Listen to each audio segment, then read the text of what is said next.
係講網友嗱，呢條片啊係講呢個啟德體育園到而家將近剛啱一年，個成績單究竟香港搞成點呢？咁樣我哋客觀啲嚟睇下，同埋呢，好多人問我喺 AI 時代可以做乜嘢？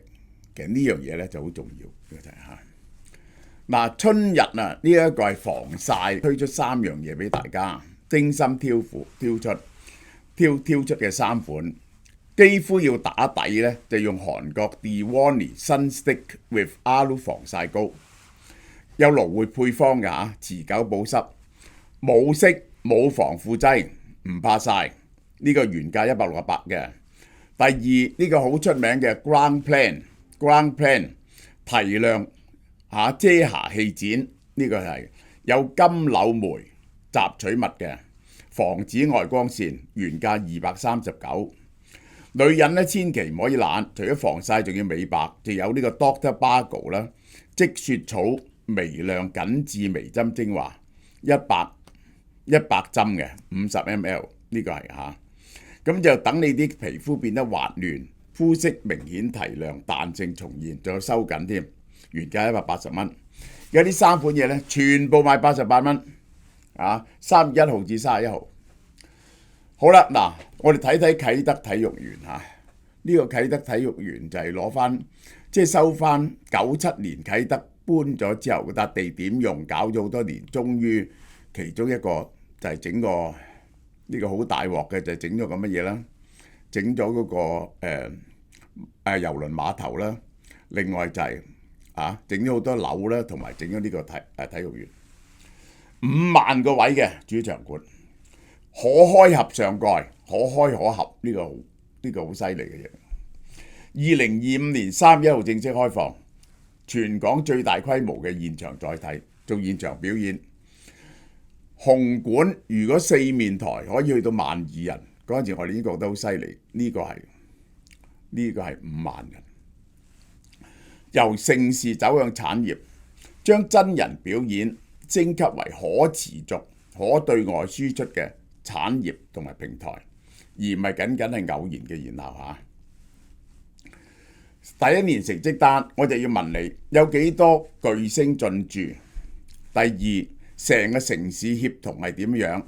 呢樣嘢有冇產業化？做出嚟嘅成績係點？實戰驗收第一，呢個 Coldplay 呢個係最大嘅人流壓力測試，4日演出，哇！好多人去參加，好似呢個就係李嘉誠都有去睇嘅嘢嚟。20萬觀眾，超大規模動員組織戰，證明場館有承接全球巔峰流量嘅能力。我要好客觀嚟咁講咧，我識得好多人，我問過佢咧，佢話個體驗感相當好㗎，相當好㗎。外媒形容 Coldplay 演出係 mini holiday， 帶動過夜旅客城市消費，有巨大嘅潛力。呢個就係實戰驗收2，七人欖球賽。七人欖球賽呢，我仲未離開香港嗰時呢，每年我喺呢個跑馬地呢個兆輝台住呢，我就落去足球會嗰度做體育噶嘛。哇！一到七人欖球賽就逼到水泄不通啊！咁呢個呢就升級咗啦，去呢度做梗係3日11萬觀眾，犀利啦！3萬名國際旅客，係開 party 咁嘅。七人欖球賽好開心嘅，場館成為旅遊產品嘅核心載體，呢個係香港嘅招牌嚟嘅。呢個就係好啦。周杰倫仲有 Mama Awards 亞洲區域行動，呢個就係呢個跨圈嘅層嘅招商。亞洲我哋講4，我哋唔講中國中國嗰啲場館我唔識。呢個呢就有4大場館，香港呢就啟德體育園，新加坡嘅國家體育場，台北嘅大巨蛋，高雄嘅國家體育場。搞呢啲嘢呢，就係呢4大地方。香港嘅好處喺邊度呢？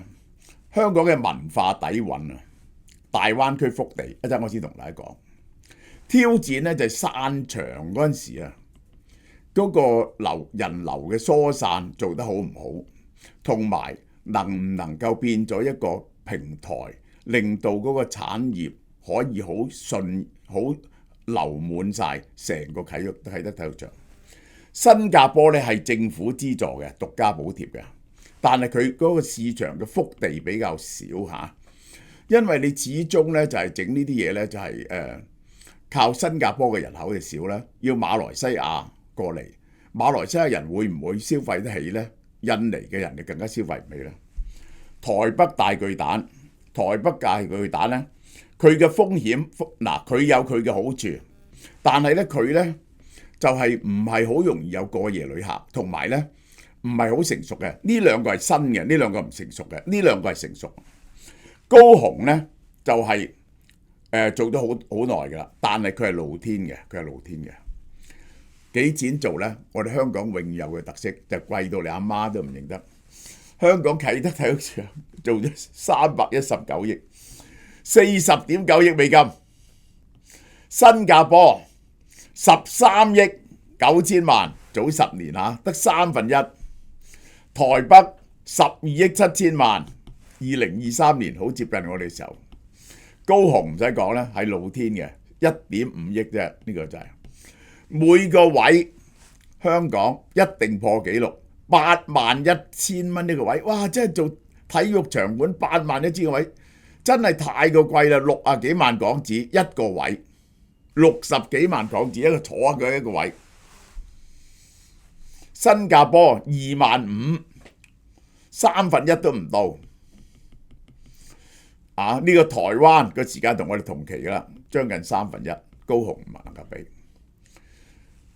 呢個場地表演嘅比較，香港啟德呢一個係319億，超大型綜合資產，高資本投入，希望咧追求大規模嘅經營嘅。香港現有場地，嗱，香港嘅好處我講俾你聽，香港喺呢個比較入邊，我哋有文化底蘊，即係點呢？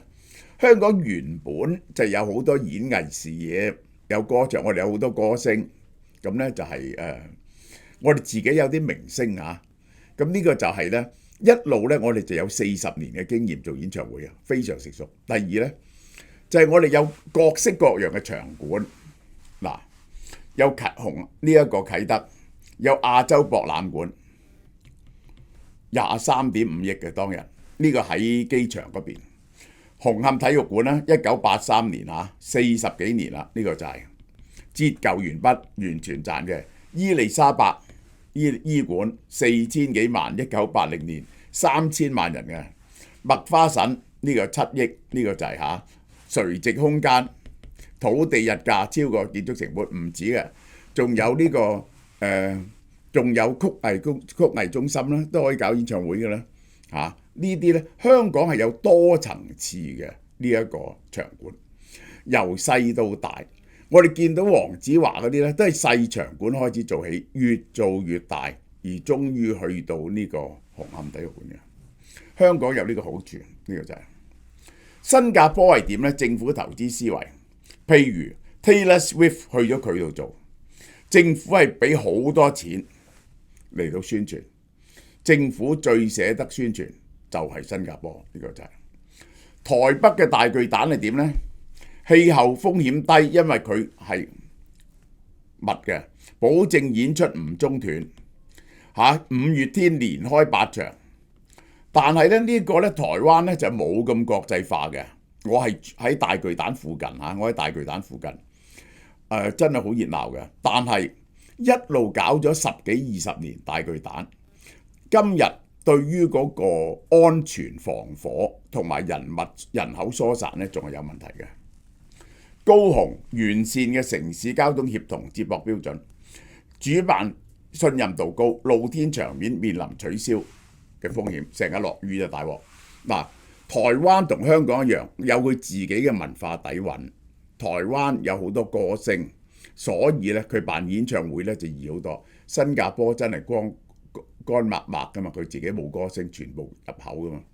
咁如果你完全走華人口味嘅話咧，香港梗係最着數啦。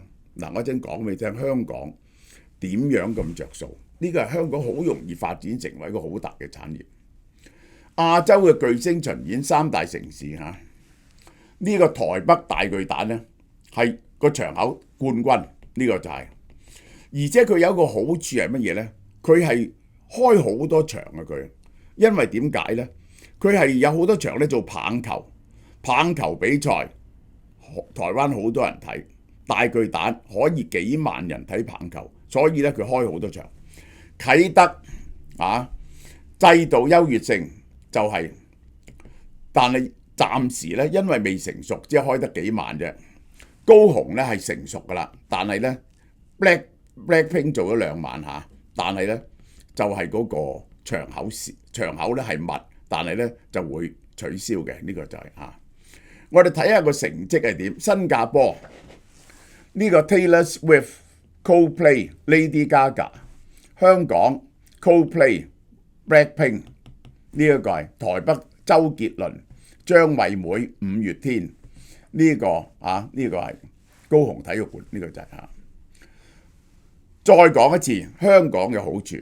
香港做咗紅磡體育館40年，我睇住紅磡館開，於是咧我哋有好成熟嘅，無論係搭棚啊、賣飛啊、呢一個燈光啊、呢一個熒幕啊，都係好專業嘅，化妝啊、伴舞啊，香港係最成熟、最專業做大型演唱會。而且佢嘅好處係乜嘢呢？我哋有自己嘅文化底蘊，好多歌星、好多演員係我哋自己出嚟嘅，先去演藝做幾百人，然後去醫館，然後咧就一路係將佢哋湊大嘅，天然吸引大灣區嘅旅客。大灣區啲人咧最中意落嚟香港，因為咧睇演唱會咧喺香港睇咧，我問嗰啲人咧就好睇好多。香港演唱會嗰個音響啊，同埋嗰個熒幕嘅水準啊、視線嘅水準啊，都係好過大陸好多。第二，香港嗰啲場口咧，嗰啲內容咧就冇咁緊嘅，佢係可以略為加以調動嘅，講啲嘢係大陸咧個劇本限制都好死啊。因此咧喺香港咧就好多親戚朋友上場呢個咧就係有好多朋友上去賀佢啊，搞好多呢個場上場下嘅互動，有氣氛好多。大陸人用呢個西九地鐵落嚟咧，真係1個鐘落嚟香港睇演唱會，行下街食下飯，或者甚至可以仲睇第二個翻上去。佢哋覺得係非常值得嘅，落嚟香港睇演唱會。呢個就係香港嘅優勢。致命短板缺乏平台化，靠幾個爆款撐起一年，冇常態化嘅內容供應鏈啊！呢個 pipeline 即係成串咁樣供應落嚟。嗰個請人嚟嗰個，因為一向紅館咧就係本地數多，去亞洲博覽館咧就係開始有啲外人嚟，但係嗰個成個產業係唔成熟。同外國經紀人嘅聯繫唔成熟，令到呢個 pipeline 係可以源源不絕咁供應香港嘅場口。場館閒置率高，經濟效益斷層，呢個就係好啦。致命短板散場嘅吞吐係問題。交通如果唔工業化，會扼殺主辦方嘅加場意願。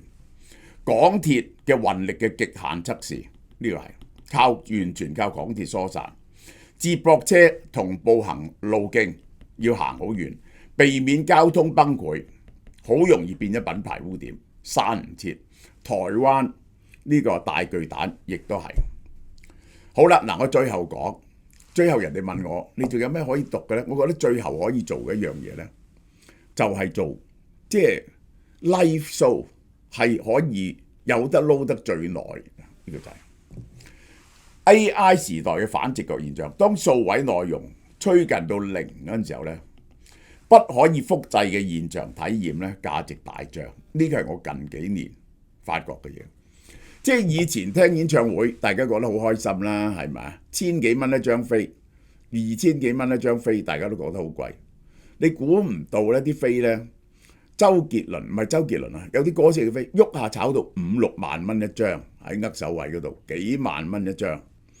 Taylor Swift 嗰啲更係啦，即係咧我係識得咧嗰啲人咧，就係跟啲歌星真係張學友香港做演唱會幾成熟你知啊？張學友原來做咗300場全世界，我哋有隊褲跟住佢全世界唱咗300場。香港做演唱會仲有一樣好處係乜嘢呢？你做完香港呢，海外嗰啲呢就幫你買個品牌，即係你成套嘢呢俾佢重新 copy 一次，唔差佢版權費，可以收佢10萬蚊嘅。咁如果出邊影得幾十場呢，咁你就好賺嘅咯。香港係識得做呢啲嘢，但香港呢一向呢就本地薑向外輸出。而家個 pipeline 做得唔夠成熟嘅呢，就係外來嘅引入，不可複製嘅現場體驗價值大漲。因為呢，我哋慣咗喺網上虛擬AI 接觸啲人呢，你接觸到 live 嘅人，呢個呢，你係一個 live 嘅人咁樣表現同埋一個機械人梗係唔同啦。即係個機械人賽跑梗係跑贏你啦，咁但係你睇做運動梗係睇個真人啦，係咪？而且唔止係咁啊，現場同埋幾萬人同時互動，又會錯嘅，有啲地方次嘅 experience 都唔同，係你好感動嘅。結果我發現好多人肯俾好多錢去追逐呢啲 live 嘅 experience。喺嚟緊呢個幾十年呢，喺其他行業凋零呢，呢啲 live 嘅 show 呢係更加值錢嘅。呢個真人表演嘅市場趨勢 ，VIP 套件同極致體驗需求激增，即係香港一開位咧就賣晒啲飛，都係大陸人買多，跨境追星變咗常態。我真係識得人跟足咁多度嘅開演唱會，社交資產化現場打卡係新時代嘅數位認同啊！呢個就係獨特賣點一趟嘅過程。酒店、餐飲同埋嚟香港夜生活去行下，甚至如果你個期啱呢，再睇多一場添，咁你呢就好開心嘅。好啦，首年嘅總結，如果以第一年嚟講呢，個上線嘅表現呢係合格嘅，但未能夠規模化輸出，呢個係香港經濟我覺得可以做嘅生意咯。呢個就係未來必修課吞吐，一定要改善。離座到入站嘅時間目標係要少過30分鐘，即係咧離開個場去到地鐵站只可以一定要30分鐘內到。如果唔係呢，一個呢啲咁樣嘅阻塞，令到你塞好耐好猛呢，你以後就唔去噶啦。第二，清場嘅總效率少過快過90%， 30分鐘內。一定要管理散場，建立分區放人接駁嘅標準流程，然後數據化監控嘅流速。仲有一定要識得旅遊數據化，究竟你有幾多非本地嘅觀眾呢？周邊酒店嘅入住率、公共成本、經濟產出，然後呢，你知道咗呢啲嘢，你就可以繼續推動呢一個咁樣嘅流行文化在香港，呢啲文化活動在香港。可以成為一個文化產業，呢個就係好啦。春日節日本岩手縣奧陸牛煎燒片99蚊，煎燒片呢個仲高級嘅9至10 138蚊，火鍋片99蚊，韓牛牛尾好食嘅128蚊，牛筋腩3磅218蚊，牛膝500克即係1磅88蚊。奧陸牛200克78蚊，奧陸牛呢個200克99蚊。嗱，呢隻係個 BMS 低少少嘅，呢個唔係一口粒，呢個係呢個高少少嘅 BMS 138蚊。牛肋條呢個係300克，呢個重啲嘅138蚊。仲有韓國豬後腿肉24蚊，梅頭39蚊。免治豬肉20蚊，呢啲好抵咧。韓國豬49蚊燒肉片，好嘛？大家多多支持呢個。俏貓貓電子消費券，凡係買3000蚊電子消費券呢，就可以獲贈總值380蚊嘅禮品一套。韓國 From Bio 微膠原蛋白1500蚊一盒，助你重拾亮澤水嫩肌膚。韓國 From Bio腸道輕盈酵素一盒，促進消化排走宿便，全面提升腸道蠕動同埋代謝力。購買5000蚊嘅電子消費券呢，送總值588蚊嘅活力禮品套裝，包括咗韓國媽咪 and Daddy 嘅成人液體鈣、鋅、維他命 D 配方一盒，有助預防骨質疏鬆，同時補充鋅同維他命 D3，強化免疫力。韓國 From Bio CCA 果汁一盒，富含膳食纖維，有助促進新陳代謝。韓國 From Bio Amino Max 能量啫喱一盒，補充每日活力所需。優惠期由3月1號到31號，網上及門市有售，禮品數量有限，送完即止。